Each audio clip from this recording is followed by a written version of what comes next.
In this video, I'm going to share with you some tips and things you might want to know before you travel to the Philippines.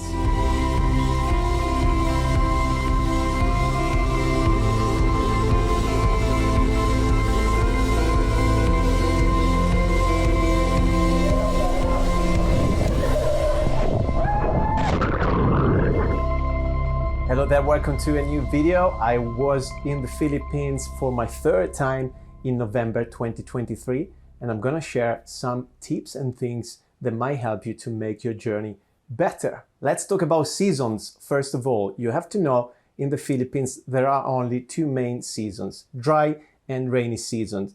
The rainy season starts in June and will end at the end of November, more or less. The dry season starts in December, ending at the end of May. If you want to hear about my experience in traveling during the rainy season in November to the Philippines, go and check my previous video up here. Bear in mind, I can only share my experience during the months I've been to the Philippines. My previous times, I traveled during December and January, 2 times, and my last time during November and the beginning of December. From my previous experiences, again, I recommend to go during the dry season to avoid any disappointment. Let's talk about maps. Before you go there, so during your planning, make sure you download offline Google Maps to your phone. In the Philippines, sometimes you will find yourself without any internet connection, and being able to access the maps from anywhere offline will save you in many situations. So what I have done, I downloaded the maps of the islands where I was going, and even when I was in the middle of the jungle without any indication, I had my maps on the phone that took me back home. As we're talking about internet, let's talk about the connection and SIM card in particular. Very easy to find SIM cards when you land in Manila airport or even Cebu. As soon as you get out of the gates, you will find kiosks and stores selling you SIM cards. I definitely recommend to get one straight away because probably you will need a cab, and we're going to talk about it later on. But I bought a SIM card with 100 gigabytes of data, which was enough for me to go for 3 weeks. And I do a lot of social media stuff as well. So that was enough for me in my experience.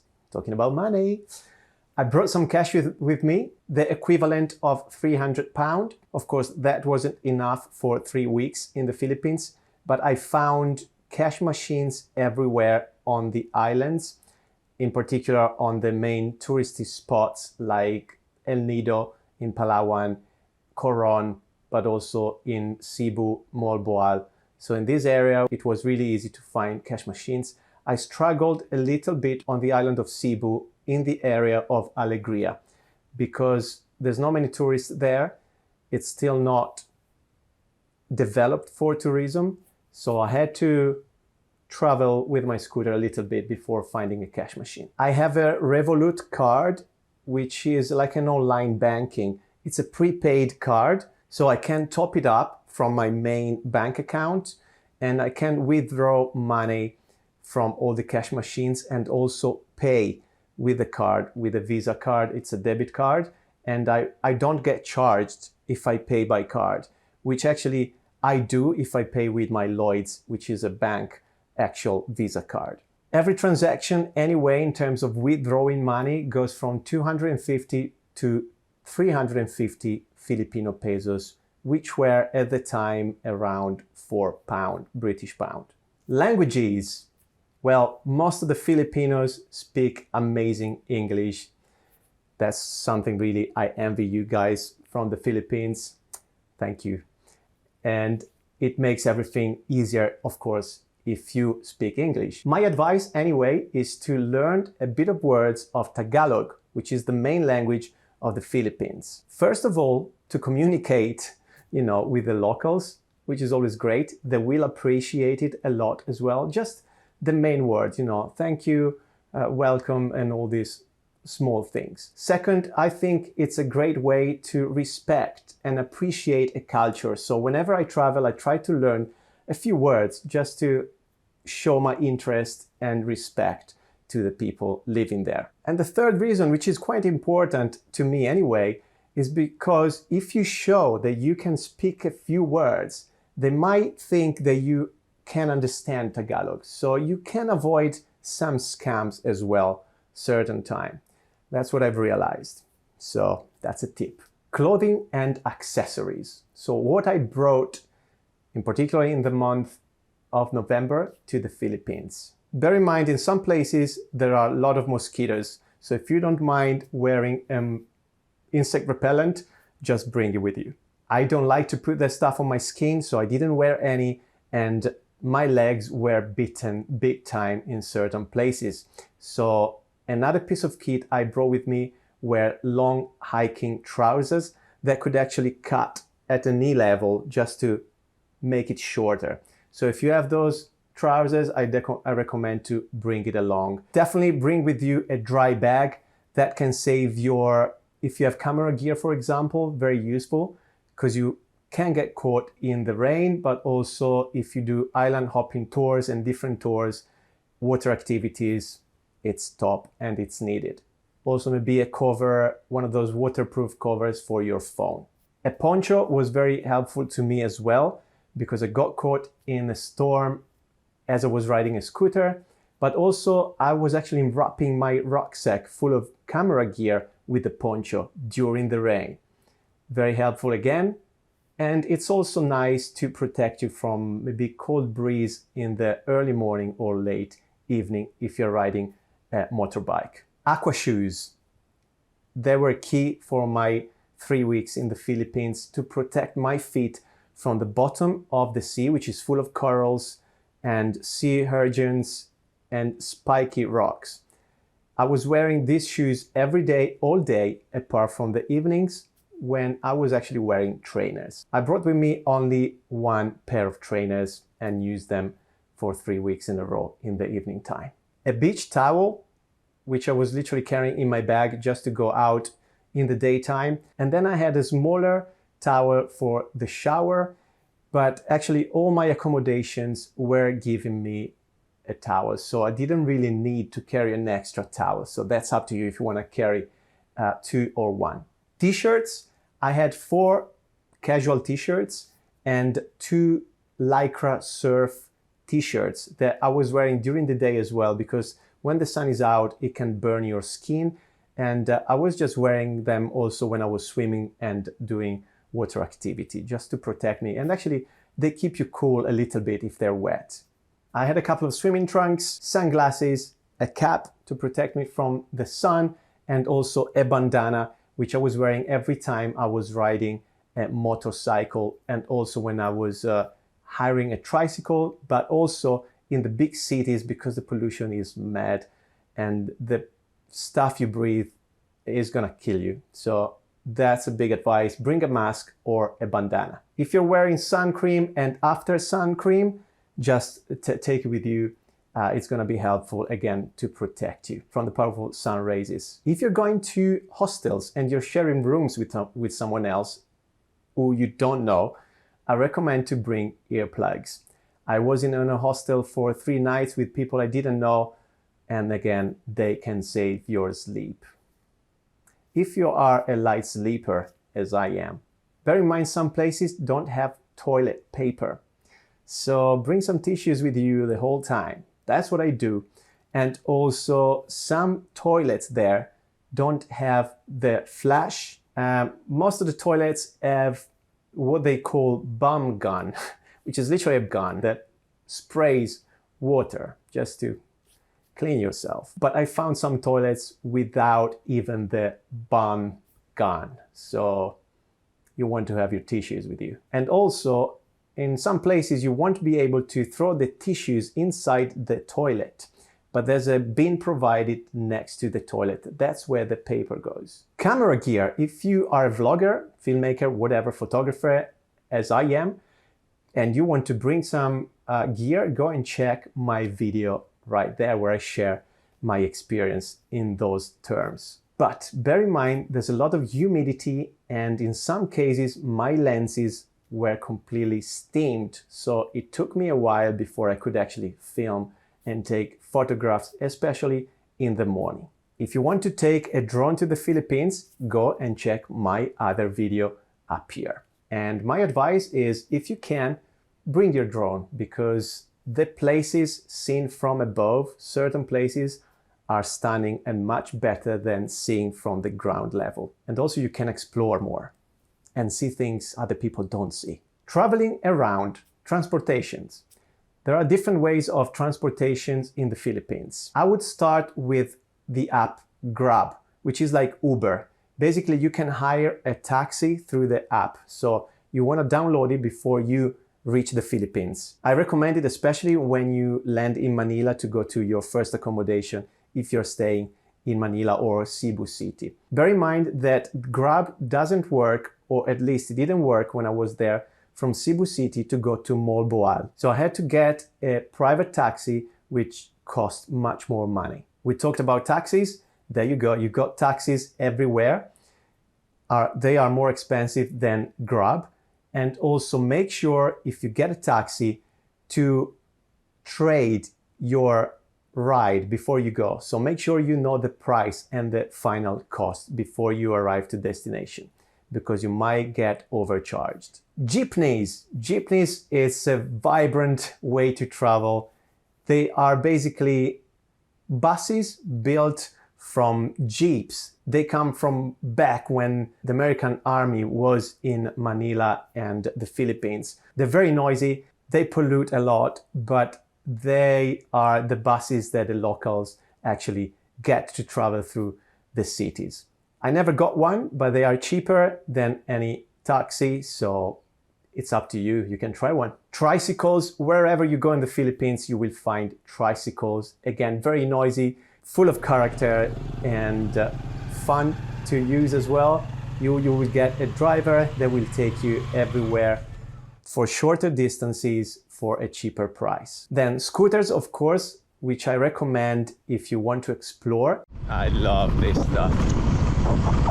The cost varies from 300 to 600 pesos per day, according to the location where you're hiring from. Probably most of your accommodations could actually provide you with a scooter, so just ask around. In terms of gasoline and petrol, I could literally find it everywhere as well. One day I was in the middle of a jungle through a local village, and I found a sign saying we sell petrol here. So I stopped by, we kind of understood each other, and they refilled my tank. Extra expenses.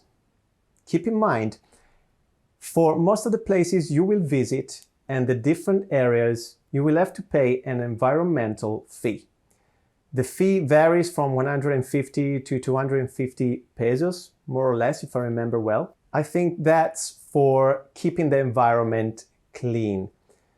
Even though we had some problems with some of the guides who were actually polluting and making the beach dirty. So that was a complaint I did with the travel agents, because we had to pay the environmental fee and then the guides were actually making the place dirty. So that's not cool. So if you see things like that, guys, go and tell your travel agent, because we're trying to make the world a bit better, right? Other fees can be the parking fees. Most of the touristy places in terms of beaches or hot springs or waterfalls now have an entrance fee. So keep that in mind as well. And also parking fees. If you're hiring a scooter and you want to park your scooter in one of these places, you will have to pay a parking fee, which is usually around 20-30 pesos. And keep in mind also some tips for your guides. Again, it's not mandatory, but I heard that's probably a way for them to get a salary. Let's talk about safety in traveling through the Philippines, in particular as a solo traveler, as I did. So first of all, you have to know that Filipinos are very, very friendly in general. They love to approach you, to talk to you, and to have a bit of conversation. They want to know you a little bit. So the whole country is very friendly. They're very relaxed, and I think sometimes that could be a downside. Please don't hate me, guys, from there, but that's what I've experienced in different situations. Because they're very chilled, maybe you pay for a service, and I give you an example that happened a few times. I hired someone to take me from a place to another place, so a guide, like a private tour, And during this journey, he was doing his own business in terms of, oh, I need to stop here because I need to pick up someone local and take it to a different place, or I'm gonna buy some donuts and I need to sell them to another shop, to another store. So during the time I paid, these people were doing their own businesses, which is not great, I think, because again, you pay for a service, so you expect full attention, and it's not right. Anyway, so that's something to keep in mind. And it's funny also because one of these people had a GPS in his car, and his boss could actually see his journey, and the boss realized he wasn't doing things for me, so he got told off. So hey, it's not good for you either, guys. If you ride a scooter, of course, wear a helmet. I heard bad accidents happen, so definitely recommend to do it because the roads sometimes are bumpy, full of dust, very slippery, and it's just your life. Hey, be safe. You want to ride on the right-hand side of the road. Also, you want to use the horn a lot just to warn people. For example, when they overtake you, they use the horn just to let you know someone is passing by. There's a lot of kids and dogs walking, and the dogs are actually sleeping on the street, in the middle of the street. So you want to use your horn just to scare them and, you know, send them away. And again, a lot of kids going to school along the road. It could be very dangerous. It's very, very busy in certain parts. So use your horn. Then what I found useful in a way is to leave my phone number to my accommodation, just in case something happens. I was also asking the number from my accommodation. I left to the accommodation and also to the scooter hire, for example, my brother's phone. Again, if something happened to me, they had someone to call. So make sure you always have a point of contact between your family, your accommodation, and everyone is connected. What I was doing as well, once in a while, I was sending my location to my family via WhatsApp. So again, if I was going to somewhere in the jungle to see a waterfall, they knew where I was. You know, it's always good to be prepared. Daily needs. Well, I had to wash my clothing quite often because again, I only had 4 t-shirts and a couple of trousers. So most of the times I was washing the stuff in my room and hanging it and, you know, dry it outside of my accommodation. But there's a lot of laundrettes everywhere. And also sometimes you will find laundrettes in places where you wouldn't expect it to be. For example, I went to a restaurant one night and I asked to the host, where can I find a laundrette? And they said, we can actually wash the stuff for you. So ask around, but there's laundrettes almost everywhere. I think I paid sometimes 250, 300 pesos to wash half kilo of clothing. Okay, breakfast and snacks, for example. Don't go to the touristy traps, to the stores, the shiny stores, because they will rip you off and you will pay European prices. What I did, I was finding where the local people were going and I was getting my breakfast, fruit, snacks, water, everything I needed for the day in these shops. Because, for example, for 10 pesos, I was buying 3 bananas, 4 bags of nuts and the water, you know, really, really cheap compared to the touristy places.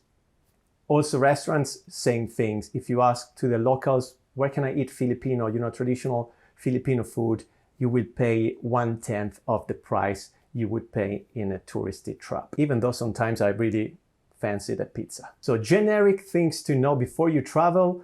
Again, Filipinos are great and they can do anything. So if you are in trouble, if you need a taxi, if you need to fix your scooter, if you need to wash your clothing, just ask around.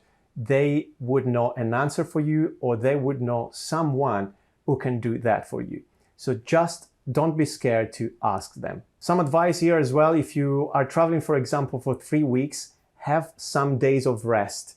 Because at the end of my holiday, I was really, really tired because I started full on, full throttle, and it was an intense journey for 3 weeks. And then I reached the end when I was dead and I actually got sick as well. So definitely plan some days where you're just relaxing. Be ready for sickness. 3 times I went to the Philippines, 3 times I got sick by a bug or something. I'm not sure if it's air conditioning, which is everywhere very strong, or just a bug from the water. So if you're drinking, what I was doing is asking drinks without ice or buying bottles which were closed. So I was opening my own bottles, even at restaurants. Bring some medicines in case you suffer of something as well. If you travel solo, make sure you join tours. That's a great way to meet people during the day, and they will become friends also for the nighttime.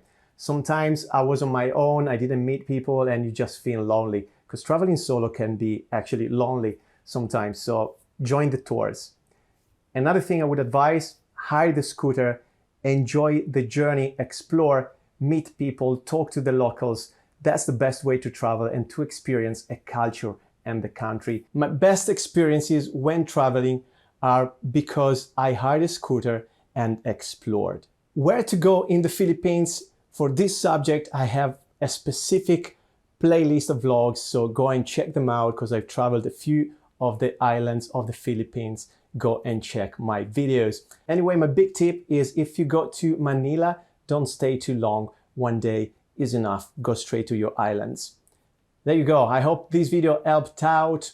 And if it did, or if you enjoyed it anyway, hit subscribe because there's a lot of stuff coming. I also have a different channel where I share filmmaking tips. That's my profession, and photography tips, camera gear reviews, all this sort of things. Go and check it out as well and subscribe. And I can't wait to have you in my community. Take care, and I will see you soon.